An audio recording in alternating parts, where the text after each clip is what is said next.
प्यारे बच्चों, आपका माध्यमिक शिक्षा विभाग की इस ऑनलाइन टीचिंग में बहुत बहुत स्वागत है। अब आप उत्सुक होंगे कि मेरा परिचय क्या है। मैं गोपाल शुक्ला, सहायक अध्यापक, हिंदू इंटर कॉलेज अलीगढ़ से हूं। आज मैं आपको कक्षा 10 के अध्याय 6 जो कि त्रिभुज है, जिसको इंग्लिश में ट्रायंगल कहते हैं, वो आपको पढ़ाऊंगा प्यारे बच्चों। और आप जो है पहले ये समझिए, ये चैप्टर बोर्ड के लिहाज से बहुत इंपॉर्टेंट है। इससे 3 प्रश्न बोर्ड की परीक्षा में पूछे जाते हैं। तो चलिए स्टार्ट करते हैं कि आज हमें इस चैप्टर में क्या क्या पढ़ना है। तो आज जो हमारे इस चैप्टर के चर्चा के बिंदु रहेंगे, समरूप तथा सर्वांगसम आकृतियां क्या होती हैं, इस पर चर्चा करेंगे। 2 बहुभुजों के समरूप होने के लिए क्या प्रतिबंध है, इस पर चर्चा करेंगे। समरूप तथा सर्वांगसम आकृतियों पर आधारित प्रश्न हल करेंगे। त्रिभुजों की समरूपता क्या होती है, इसकी चर्चा करेंगे। आधारभूत समानुपातिकता प्रमेय का प्रूफ देखेंगे। आधारभूत समानुपातिकता प्रमेय पे आधारित प्रश्न करेंगे और इसके बाद आपको अभ्यास कार्य और अभ्यास प्रश्न मिलेगा जो कि आपका गृह कार्य होगा। तो चलिए अब स्टार्ट करते हैं।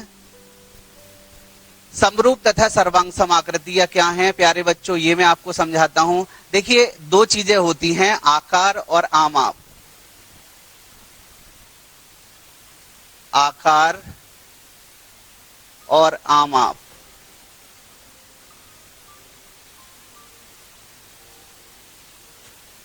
अब आप ये समझिएगा आकार क्या होता है और आमाप क्या होती है। आकार यानी शेप और आमाप माने डायमेंशन।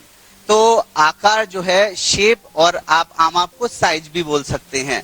तो देखिए ये जो आपका आकार है ये तो दोनों में एक समान होना चाहिए। समरूप आकृतियों में भी एक समान होना चाहिए, सर्वांगसम आकृतियों में भी एक समान होना चाहिए।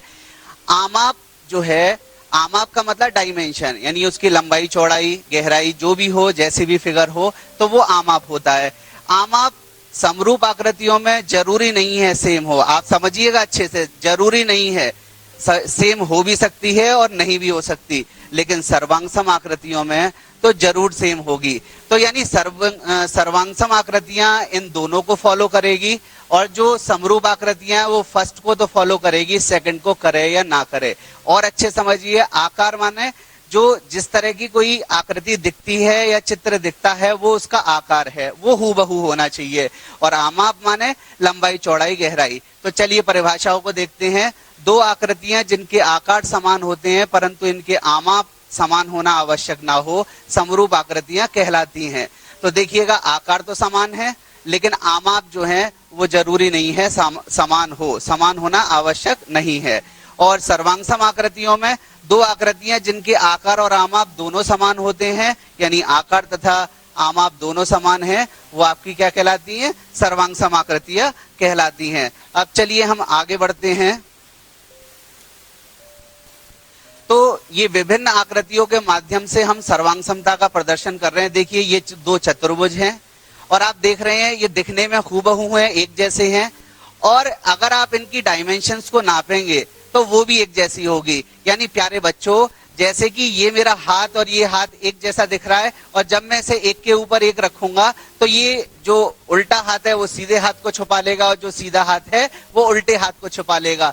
तो सर्वांगसम आकृतियों की एक खासियत होती है कि जो 2 आकृतियां हैं, अगर पहली आकृति दूसरे के ऊपर रखी जाएगी तो वो दूसरे को छुपा लेगी, दूसरे पहले के ऊपर रखी जाएगी तो पहले को छुपा लेगी। तो ये दोनों आकृतियां हैं, इनके आकार भी एक जैसे हैं और आमाप भी एक जैसे हैं। ये 2 त्रिभुज देखिए, इनके आकार भी एक जैसे हैं और आमाप भी एक जैसे हैं। अगर आप इस चित्र को इस चित्र के ऊपर लाएं या इस चित्र को इस चित्र के ऊपर ले जाएं तो दोनों एक दूसरे को ढक लेंगे। अब ये दोनों जो चित्र हैं वो वृत्त हैं और आप देख रहे हैं दोनों देखने में एक जैसे लग रहे हैं। जब आप एक वृत्त को दूसरे वृत्त पे लाएंगे या दूसरे वृत्त को पहले वृत्त पे लाएंगे तो ये दोनों एक दूसरे को ढक लेंगे। तो ये हमें समझना है कि सर्वांगसम आकृतियों को देखने में भी एक जैसी लगेगी और उनकी लंबाई चौड़ाई या कहीं त्रिज्या है तो त्रिज्या, अगर कहीं भुजा है तो भुजा, उनकी सबकी माप एक जैसी होनी चाहिए। अब विभिन्न चित्रों और आकृतियों के माध्यम से हम समरूपता का प्रदर्शन कर रहे हैं। देखिए ये भी ताजमहल है, ये चित्र भी ताजमहल का, ये चित्र भी ताजमहल का। बस अंतर क्या है, ये जो पहला चित्र है उससे दूसरा चित्र थोड़ा छोटा है, तीसरा चित्र और छोटा है। तो लेकिन ये देखने में तो एक जैसे लग रहे हैं, तो आकार तो एक जैसा है, लेकिन इनकी जो शेप है वो एक जैसी है, लेकिन साइज एक जैसा नहीं है, यानी आमाप एक जैसा नहीं है। इसलिए ये तीनों जो चित्र हैं वो आपके सर्वांगसम नहीं है, समरूप हैं। तो ये तीनों क्या हो गए? समरूप। अब आप इन तीन चतुर्भुज पर नजर देखें तो ये देखने में तो एक जैसे लग रहे हैं, रंग भी एक जैसा है इनका, और लेकिन इनके आकार, पहले का आकार जो है वो दूसरे के आकार के बराबर है, दूसरे का तीसरे के बराबर है, लेकिन आमाप बच्चों बराबर नहीं है। अगर किसी बच्चे से पूछा जाएगा ये चतुर्भुज बड़ा है या ये, तो आसानी से बताएगा पहला बड़ा है, जबकि सर्वांगसम में दोनों बराबर होने चाहिए। इसी तरह से अगर हम व्रत पे अगर नजर डालें तो तीनों व्रत एक जैसे दिख रहे हैं, यानी आकार तो एक जैसा है, लेकिन बच्चों इसका आमाप एक जैसा नहीं है। तो आप अच्छे से समझ गए कि सर्वांगसम आकृतियों के तो आकार आमाप दोनों समान होने चाहिए, और जो आपकी समरूप आकृतियां उनके आकार तो समान होंगे, आमाप समान हो भी सकते हैं और नहीं भी हो सकते। अब दो बहुभुजों के समरूप होने के लिए क्या प्रतिबंध है ये समझते हैं। दो बहुभुज का मतलब ऐसी बंद आकृति जिसमें कई भुजाएं हो, यानी कम से कम 3 से तो ज्यादा हो, तो वो क्या कहलाएंगे? आपके बहुभुज कहलाएंगे। तो भुजाओं की समान संख्या वाले दो बहुभुज कब समरूप होते हैं? दो कंडीशंस होती हैं बच्चों, समझिएगा अच्छे से। पहला, उनके संगत कोण बराबर हो, और दूसरा, उनकी संगत भुजाएं एक ही अनुपात में हो या समानुपाती हो। जैसे मैंने ये एक आकृति खींची और ये मैंने दूसरी आकृति, आप देखें इसका प्रत्येक कोण 90, यानी संगत कोण बराबर हो रहे हैं इसके। संगत माने एक जैसे कोण बराबर हो, तो एक जैसे कोण बराबर हो रहे हैं। और अगर हम संगत भुजाओं का अनुपात निकालेंगे तो वो भी एक जैसा है। मान लीजिए ये है 2.8 और मान लीजिए ये है 3, तो इसकी भी सारी भुजा 3 है और इसकी भी सारी भुजा 2.8 है, तो अनुपात भी निकालेंगे तो अनुपात क्या आएगा? एक जैसा आएगा। तो यानी कि ये भी 2.8 और ये क्या हो गई? आपकी 3 हो गई। तो ये चीज आपकी लंबाई और चौड़ाई का अगर आप अनुपात निकालेंगे, बल्कि ये तो वर्ग है तो लंबाई चौड़ाई एक जैसी है, तो अनुपात इसका इसके साथ निकालेंगे, इसका इसके साथ निकालेंगे, एक जैसा आएगा। तो एक जैसा आएगा, तो यही कह रहे हैं कि संगत कोण बराबर हो और संगत भुजाएं एक ही अनुपात में हो, यानी समानुपाती हो। तो दो त्रिभुज या दो चतुर्भुज या दो पंचभुज या दो षटभुज क्या हो जाएंगे? आपके समरूप हो जाएंगे। अब चलिए आगे बढ़ते हैं। अब ये उदाहरण के माध्यम से हमें और अच्छे से समझ में आएगा। अब आप ये चित्र देखिए, तो ये जो चित्र है, ये जो दो चित्र हैं इसमें आप देख रहे हैं कोण 85, 85, 70, 70, 105, 105, 100, 100। इसका मतलब संगत कोण तो देख रहे हैं आप लगातार बराबर आ रहे हैं। अब संगत भुजाओं का अनुपात निकालना है हमें। तो देखिए ऊपर की भुजा का अनुपात निकालें, यानी कि DC बटे SR। तो DC कितना है? 2.4 और SR कितना है? 4.8। दशमलव से दशमलव हटा दिया। अब 24 एकम 24 और 24 दूनी 48। उत्तर क्या आ गया? 1/2। इसी तरीके से फिर हमने क्या किया? अब CB और किसका अनुपात निकाला? R³ का। CB और R³। तो CB का मान कितना है? 2.5 और RB का मान कितना है? 5। दशमलव से दशमलव हटाया, 25 एकम 25, 25 दूनी 50। तो उत्तर कितना आ गया? 1/2, यानी फिर 1/2 आ गया। ऐसे ही आप 1.5 और 3 का अनुपात निकालेंगे तो भी 1/2 आएगा, और 2.1 और 4.2 का अनुपात निकालेंगे तो भी 1/2। तो संगत भुजाओं का अनुपात भी एक जैसा आ रहा है और संगत कोण भी बराबर हैं। तो ये जो दो चतुर्भुज हैं दोनों क्या होंगे? आपके वो समरूप होंगे। अब चलिए दूसरा उदाहरण देखते हैं। इस उदाहरण में आपको दिख रहा है कि संगत कोण सारे बराबर है, 90, 90, 90, 90। यहां भी 90, 90, 90, 90। यानी ये कंफर्म हो गया कि संगत कोण बराबर है, क्योंकि दो कंडीशंस हैं प्यारे बच्चों, और जब दोनों कंडीशन सेटिस्फाई होंगी तभी जो हमारी आकृतियां हैं वो क्या कहलाएंगी, समरूप कहलाएंगी। तो पहली कंडीशन तो सेटिस्फाई हो गई, संगत कोण बराबर हो गए। अब संगत भुजाओं का अनुपात निकालते हैं। इसकी लंबाई है DC और इसकी लंबाई है SR, और ऊपर आएगा 3, नीचे आएगा 3.5, दशमलव हटाया 0 आ गया। अब 5 6 30, 5 7 35, उत्तर आ गया 6/7। तो लंबाइयों का अनुपात आ गया 6:7। और अब अगर आप जो है चौड़ाइयों का अनुपात निकालें, CB, ये चौड़ाई है CB, और क्या चौड़ाई है आपकी SP ले लीजिए या R³ ले लीजिए, तो R³ 2/2, 2 एकम 2, 2 एकम 2, उत्तर क्या आ गया 1/1, यानी 1:1। और आप देख रहे हैं कि संगत कोण बराबर हैं लेकिन संगत भुजाओं का अनुपात एक जैसा नहीं है, अतः ये दो आकृतियां समरूप नहीं हैं। चलिए और एक उदाहरण देखते हैं हम। इन दोनों आप चतुर्भुजों को देखिए, तो इसमें ये सारे कोण तो 90 अंश के हैं और ये वर्ग है क्योंकि इसकी सारी भुजाएं बराबर हैं।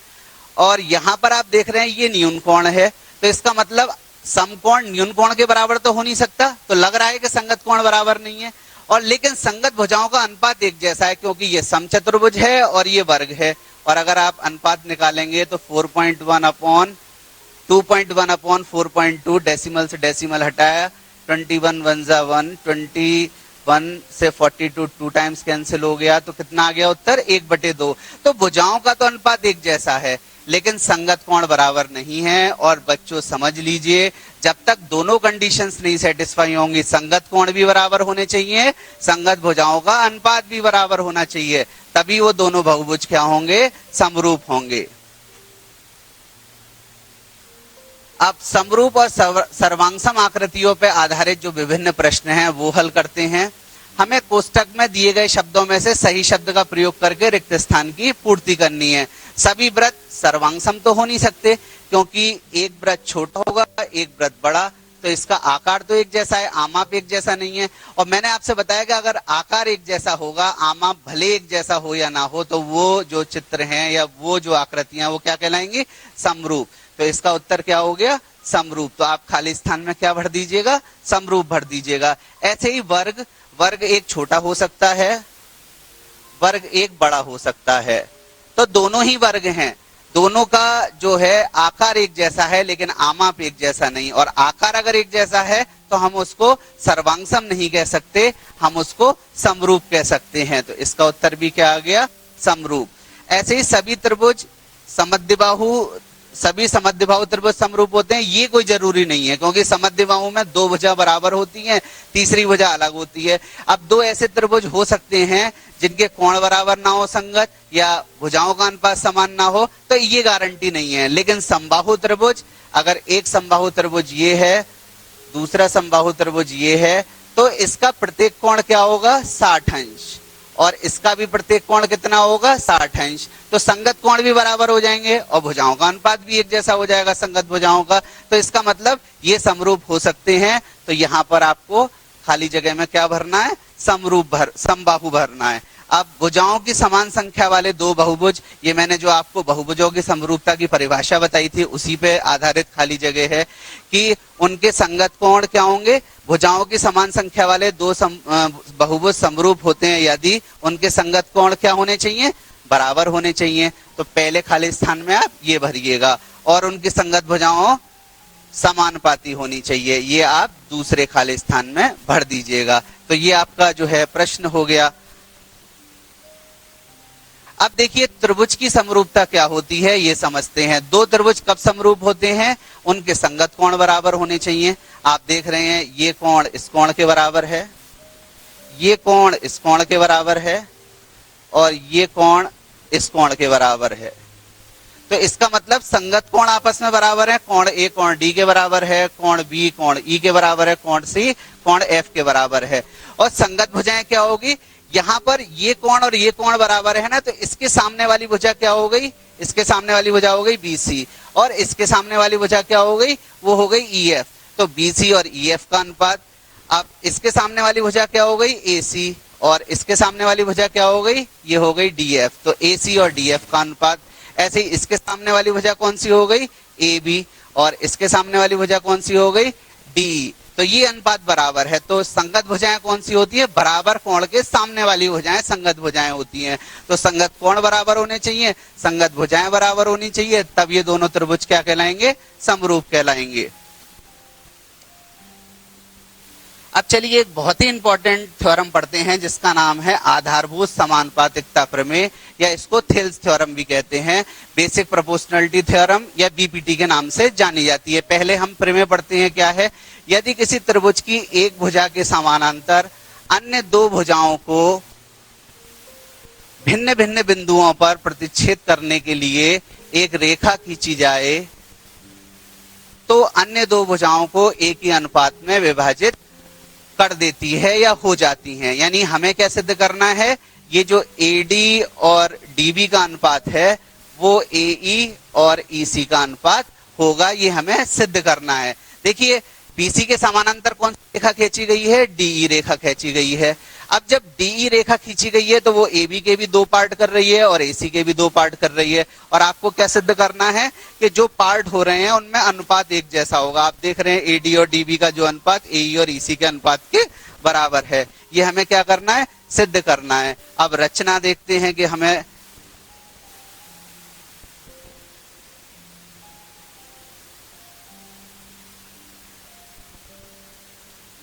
रचना जो है वो क्या करनी है, हमें एक तो हमें B को E से मिला देना है, एक C को D से मिला लेना है। तो प्यारे बच्चों एक छोटी सी बात है, जो इसमें चतुर्भुज है ना, उस चतुर्भुज के विकर्ण को मिला दीजिएगा, पहली बात।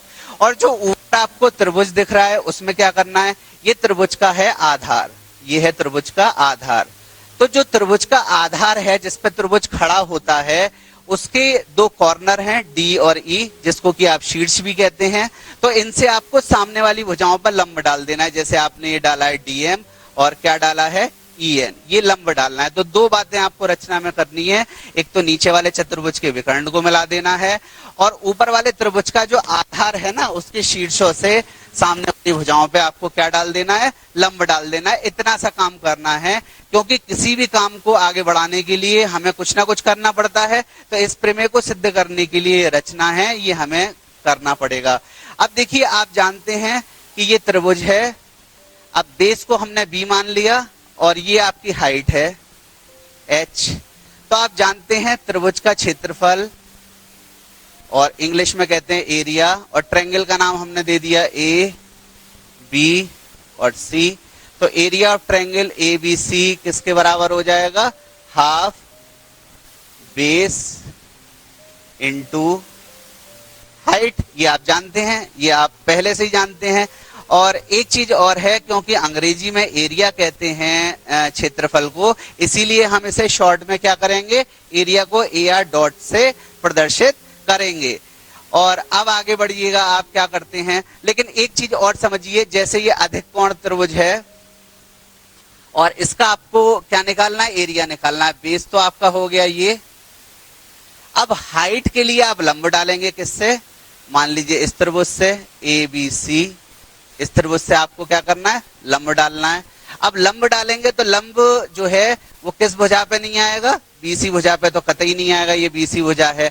तो लंब जो है वो जब आप भुजा को बढ़ाएंगे तब वो लंब आएगा। तो यानी कि जो लंब आएगा वो BC भुजा को बढ़ाने पे आएगा। तो याद रखिएगा कि अगर आपका त्रिभुज अधिक कोण है तो अगर लंब अगर नहीं आ रहा है त्रिभुज के अंदर तो उसके आधार को बढ़ा दीजिए, और तब फिर आप लंब डालिए, वही उस बेस के लिए किसका काम करेगा, लंब का कार्य करेगा। अब हमने क्या लिया, त्रिभुज ADE ले लिया, त्रिभुज ADE, इसमें आधार क्या है AD, हमने आधार क्या मान लिया AD को। अब AD पे लंब क्या है, AD पे लंब है EN, तो 1/2 AD इंटू EN, ये क्या हो गया, इसका क्षेत्रफल हो गया। अब हमने कौन सा त्रिभुज ले लिया, BDE। अब BDE में हमने आधार क्या मान लिया, BD। अब क्योंकि आधार BD मान लिया, मैं E से लंब डाल रहा हूं तो वो इस त्रिभुज के अंदर तो आ नहीं रहा, इस त्रिभुज के अंदर नहीं आ रहा। लेकिन अगर हम BD को बढ़ा दें तो बाहर आ रहा है EN, तो लंब तो EN हो गया, चाहे त्रिभुज के अंदर आए चाहे त्रिभुज के बाहर जाए, तो ये हो गया EN। अब आपने इन दोनों का भाग लगा दिया, तो 1/2 से 1/2, EN से EN कट गया, उत्तर क्या आ गया, AD अपॉन DB। तो ये आपका समीकरण 3 हो गया। आपने ऊपर वाला त्रिभुज लिया और एक बायां जो आपका ये जो त्रिभुज के नीचे है, ये जो बाएं हाथ पे जो ट्रायंगल बनना है BDE, इसको ले लिया और उन दोनों के क्षेत्रफल को निकाल के और उसका भाग लगा दिया। अब देखिए फिर हमें क्या करना है, फिर हमें ऊपर वाला त्रिभुज तो फिर लेना है और अब की बार हमें ये वाला त्रिभुज लेना है। पहले हमने कौन सा त्रिभुज लिया था, ये वाला त्रिभुज लिया था। तो त्रिभुज ADE में हाफ, अब की बार आपने आधार क्या मान लिया, इसको मान लिया आधार,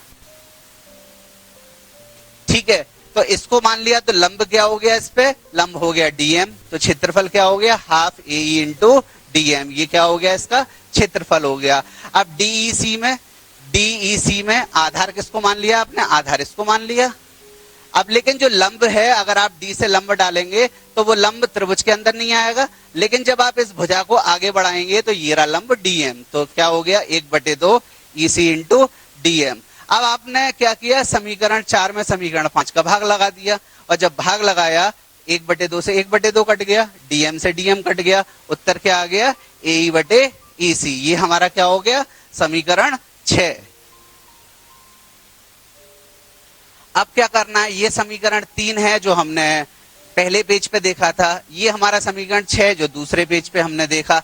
अब एक मिनट, एक आपने अपनी क्लास 9th में रिजल्ट पढ़ा होगा, मान लिए दो त्रिभुज के आधार एक जैसे हैं, ये आधार AB है और एक समानांतर रेखा है, उस पर दो शीट्स इसके और आ रहे हैं, कौन कौन से, P और Q, ठीक है। तो आप APB निकालें या AQB निकालें, दोनों का एरिया क्या होगा, बराबर होगा। यानी अगर दो त्रिभुजों के आधार एक जैसे हैं तो दो शीट्स तो वही हो गए आपके। तीसरा शीट्स अगर किसी इस AB रेखा के समानांतर कोई रेखा है, उस पे अगर तीसरा शीट्स आ जाएगा तो जितने भी त्रिभुज प्यारे बच्चों बनेंगे उनका एरिया क्या होगा, बराबर होगा। तो यहां पर एरिया ऑफ ABP किसके बराबर होगा, एरिया ऑफ ABP BPQ। तो यहां पर भी तो ऐसा ही हो रहा है प्यारे बच्चों। आप देखिएगा कि इन दोनों त्रिभुजों में आधार तो सेम है, DE कौन से त्रिभुज में, DEB में, और DEC में आधार एक जैसे हैं, और DE के समानांतर जो रेखा है उसी पे ही तो तीसरा शीर्ष जो है वो आ रहा है, ये B और C। तो जो क्षेत्रफल DEB का होगा वही क्षेत्रफल DEC का होगा। तो हमने यहां पर लिख दिया area of BDE equals to area of DEC। अब हमने क्या किया, समीकरण 6 में ये जो DEC है इसको हटा के क्या लिख दिया आपने, BDE लिख दिया, और BDE लिख दिया तो इसका मतलब क्या हो गया, जो समीकरण 3 है और समीकरण 7 है उसका बायां पक्ष बराबर हो गया, और जब बायां पक्ष बराबर हो गया तो दायां पक्ष भी बराबर होगा। और भाई यही तो हमें प्रमेय सिद्ध करनी थी कि जो AD और DB का अनुपात है वही AE और EC का अनुपात है। यही तो आपकी क्या हो गई, थेल्स थ्योरम हो गई प्यारे बच्चों। तो यहाँ पर आपको क्या करना है, बस इतना ध्यान रखना है, रचना में चतुर्भुज के विकर्ण बनाने हैं और ये जो इसका आधार है इसके शीट से सामने वाली भुजाओं पे लंब डालना है, ऊपर वाला त्रिभुज लेना है, बायां त्रिभुज लेना है, पहली बार में ऊपर वाला त्रिभुज लेना है, दायां त्रिभुज लेना है, क्षेत्रफलों का भाग लगाना है और लास्ट में क्या कर देना है, क्योंकि DE ये जो दो आपके ट्रायंगल हैं BDE और DEC, इनके दोनों के आधार एक जैसे हैं और जो तीसरी भुजा है वो DE के समांतर रेखा पे आ रही है, तो इनके क्षेत्रफल भी आपस में बराबर होंगे। तो इस थ्योरम को थेल्स थ्योरम भी कहते हैं और इसको BPT थ्योरम भी कहते हैं। अब बच्चों इस पे एक प्रश्न कर लेते हैं, यदि DE is parallel to BC, ये दे रखा है हमें और ये सारी मापें दे रखी हैं, AD की माप 1.5, DB की माप 3 और AE की माप 1 सेंटीमीटर, EC की मान निकालना है। अब हमने क्या लगाया, BPT यानी कि बेसिक प्रोपोर्शनलिटी थ्योरम, ये अप्लाई कर दी। क्या है ये, AD और DB में जो अनुपात होगा AE और EC में अनुपात होगा, लगा दिया। AD का मान चित्र से 1.5 और DB का मान चित्र से आपने क्या लगा दिया, 3, AE का मान 1 और EC का मान, तो EC तो निकालना ही है, फिर आपने क्या किया, क्रॉस मल्टीप्लिकेशन। तो 1.5 EC इक्वल्स टू 3, 1.5 का डिवाइड कर दिया, डेसिमल हटाएंगे 0 आ जाएगा, 15 एकम 15, 15 दूनी 30 और 2/1 का उत्तर कितना आ जाएगा, 2 सेंटीमीटर। तो ये क्या आ गया आपका उत्तर, 2 सेंटीमीटर आ गया। तो इस तरह से आप बीपीटी पे आधारित क्वेश्चंस सॉल्व कर सकते हैं। अब बच्चों, आज आपको जो मैंने पढ़ाया है, मुझे विश्वास है आपने बहुत ध्यान से पढ़ा होगा और आपकी समझ में भी आया होगा। अब बच्चों, आप जो है घर पे जाके इन टॉपिक्स का रिवीजन करिएगा। ये कुछ अभ्यास प्रश्न हैं, आप चाहें तो इन्हें नोट कर लीजिए, या आपके पास मोबाइल्स हो तो इनके स्क्रीनशॉट ले लीजिए। और जो है आज के लिए बेटा इतना ही। धन्यवाद। फिर मिलेंगे अपने अगली कक्षा में।